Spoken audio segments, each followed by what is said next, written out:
وضو میں زیادہ پچھلے جمعے سے پچھلے جمعے 2 جمعے پہلے یا تیسرے جمعے پیر اعظم شاہ صاحب کا بیان تھا ادھر پر، بیان ختم ہو کر کے میں وہ وضو کی جگہ پر جا رہا تھا، ایک آدمی جو میرے سامنے بیٹھا ہے بالکل اس جیسے عمر کا، وہ وضو کی جگہ میں مجھے ملا کہ تمہارے 2 باتوں پر میں نے عمل کیا، بہت فائدہ ملا۔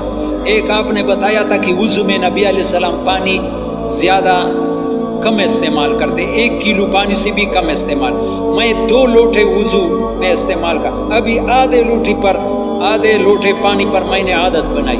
کتنے پر؟ میں نے زبردست مزہ محسوس کیا۔ آپ سے بھی درخواست، یہ مشق کرو، نماز میں مزہ پاؤ گے۔ ٹوٹی کھولو پھر بند کرو، اتنا وقت نہیں لگتا ہے لیکن نماز میں زبردست نورانیت پاؤ گے۔ 875 گرام پانی پر نبی علیہ السلام وضو کرتا تھا۔ نبی کا وضو ہو سکتا ہے، تمہارا نہیں ہو سکتا ہے، تو اس سے زیادہ بزرگ ہے۔ 1 کلو سے بھی پانی۔ جو آدمی وضو میں اسراف کرتا ہے اس کی پوری زندگی اسراف والی، اور اسراف والے اللہ کے ناپسندیدہ ہے۔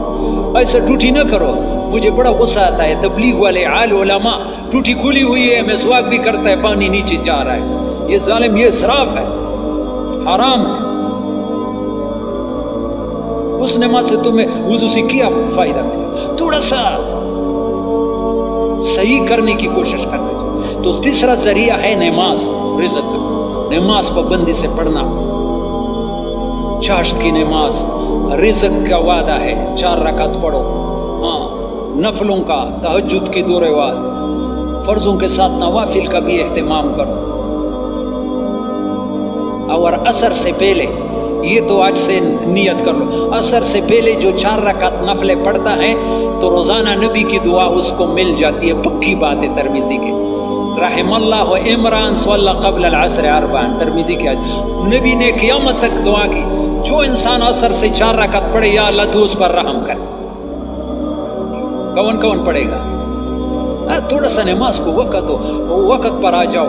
امام ابو حنیفہ جس کے مذہب پر ہے، اپنے شاگردوں کو وصیت کی تھی، اذان سے پہلے نہیں تو اذان کے بعد فوراً مسجد میں پہنچ جاؤ، اذان سے پہلے پہنچ، لیکن اذان کے بعد تو پھر گھنٹہ نہ دیکھو کہ ابھی تو 10-15 منٹ ہے، فوراً مسجد میں پہنچ جاؤ، نماز جاندار بن جائے گی۔ تیسری چیز ہے نماز، تو وہ آدمی کی بات میں نے درمیان میں چھوڑا کہ ایک تو میں نے آپ کی بات پر عمل کیا، پانی کم استعمال میں نے نماز میں، دوسرا یہ 300 مرتبہ استغفار جب شروع کیا ہے کوئی کام میرا اٹکتا نہیں، ابھی کری۔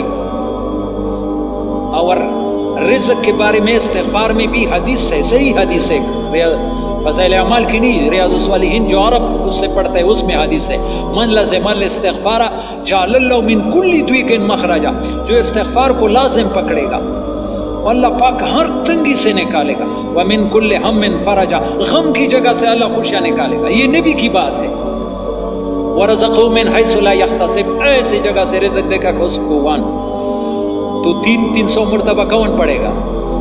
وہ بیٹھ کر کے اہتمام سے دیکھو، اللہ پاک تمہاری پریشانیوں کو، اعمال پر کوشش کرو، اعمال پر گارنٹی ہے، وعدے ہے پریشانیوں کی دور ہونے کا، رزق بھی یہاں بتایا ہے، یہ نبی کی بات ہے، BBC کی خبر نہیں ہے، لیکن آج مسلمان کو جتنا یہ خیروں کے باتوں پر یقین ہے، نبی کی بات پر یقین ہے۔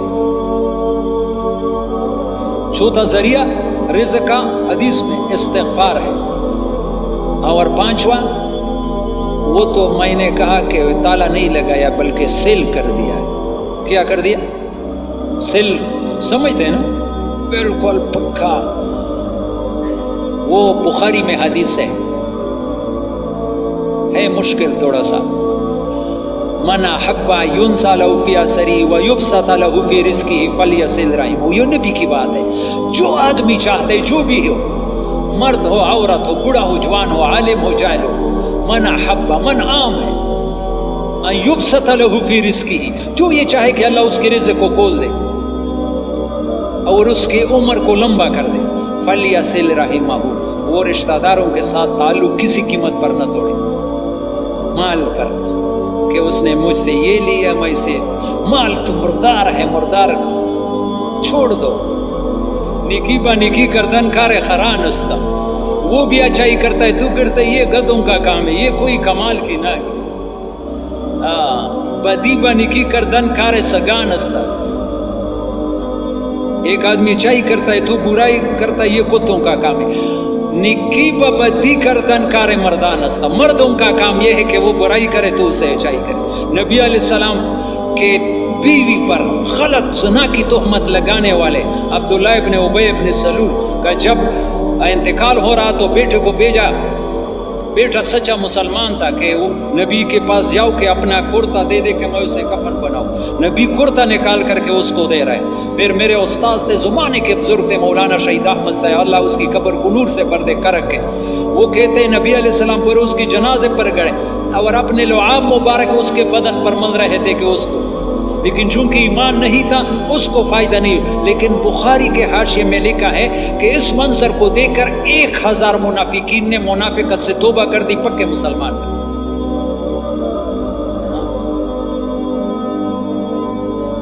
رشتہ داروں کے ساتھ وہ اچھائی کرتا ہے تو اچھا، یہ اچھا نہیں، وہ برائی کرے تو اچھا. دیکھو اللہ پاک کیسے تم پر رزق کے دروازے کھولتے. یہ زبردست دروازہ ہے. من احب یبسط له فی رزقی وینسى له فی اسرہ فلیصل رحمہ. کتنے دروازے ہو گئے؟ کوئی 5 ہو گئے. اور چھٹا سورہ واقعہ ہے. من قرأ سورۃ الواقعۃ کل لیلۃ لم تصب فاقۃ. جو ہر رات سورہ واقعہ پڑھتا ہے اس گھر میں کبھی فاقہ نہیں آتا ہے. عبداللہ ابن مسعود رضی اللہ عنہ کو حضرت عثمان غنی رضی اللہ عنہ خلیفہ تھے، مال دے رہے تھے. نہیں، مال کی ضرورت نہیں ہے. انہوں نے تمہاری بیٹیاں ہیں، اس نے میں نے بیٹیوں کو سورہ واقعہ یاد کرایا ہے. اور نبی پاک صلی اللہ علیہ وسلم فرماتے ہیں من قرأ سورۃ الواقعۃ کل لیلۃ لم تصب فاقۃ ابدا وکان ابن مسعود یامر بناتیہ یقرأن بها کل لیلۃ. آسان ہے. اور آگے ہے حج عمرہ. الحج والعمرہ ينفیان الفقر والذنوب کما ينفی الکیر خبز الحدید. جس کو اللہ ماں نے مال دیا، حج عمرے سے آدمی فقیر نہیں ہوتا ہے. اللہ پاک گناہوں کو اور تندرستی کو ایسے دور کرتا ہے جیسے بٹھی میں وہ لوہے کا زنگ دور کر دیتا ہے. اور آگے اللہ کے راستے کی نقل و حرکت ہے. وَمَن يُهَاجِرْ فِي سَبِيلِ اللَّهِ يَجِدْ فِي الْأَرْضِ مُرَاغَمًا كَثِيرًا وَسَعًا. ہم اردن میں گئے تھے، یقین کرو ابھی مجھے یاد، میرے ساتھی کہتے کہ زندگی میں اتنی خوراکیں نہیں گئے. اتنا قسم قسم کی چیزیں اللہ کے راستے میں. جیسے رمضان میں رزق بڑھ جاتا ہے، اللہ کے راستے میں مومن کا رزق بڑھ جاتا ہے. پورا ہو گئے؟ 8 ہو گئے. اچھا، ایک نے کہا ہے ہمارے علاقے تو کہتے بھائی اس کا یہ کاروبار نہیں ہے، اس کو شادی بھی نہیں کرواتے. وَأَنكِحُوا الْأَيَامَ مِنكُمْ وَالصَّالِحِينَ مِنْ عِبَادِكُمْ وَإِمَائِكُمْ إِن يَكُونُوا فُقَرَاء يُغْنِهِمُ اللَّهُ. ان کا رشتہ کرو، اگر فقیر ہو قرآن فرماتے اللہ ان کو غنی کر دے. یہ 9 پورا ہو گئے. 10واں یہ ہمارا جو ہم کر رہے، ہم نے یہ 1 کھولا ہے 10 بند کر دی.